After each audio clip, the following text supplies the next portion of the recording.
So my wife's uncle was a veteran. Was one of the founders of the Desert Vets of Wisconsin. So I've always had kind of at arm's length.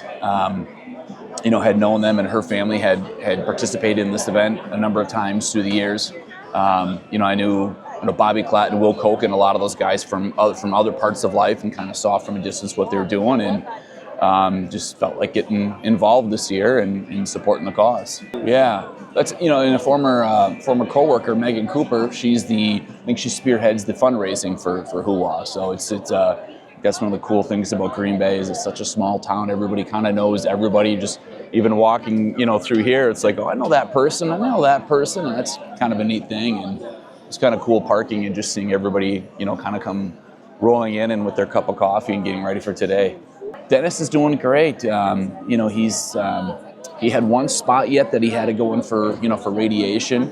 But I think all things considered, I don't know if we could have asked for a better outcome than what we got. He's a lot of people in his corner, and he's a humble guy. You hear him sing and hit some of those notes, and you're like, okay, come on, you can't be going through stage 4. You can't be doing. He's kind of defied the odds. So it was impressive, and just seeing what he did. And I think throughout that whole process, what was really just eye-opening was that I think it's still in many regards kind of a little bit taboo, and people were, hey, my neighbor, my uncle, my aunt, whatever.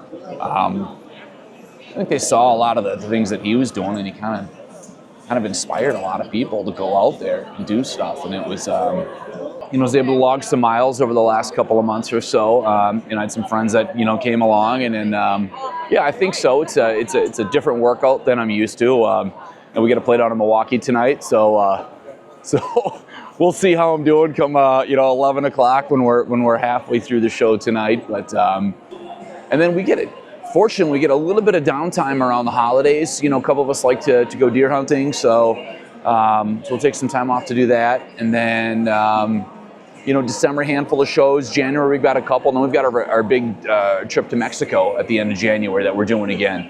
So that's exciting. So I told my wife, I go, this is a good way to start the process of trying to transform into a beach bod for January. We'll see.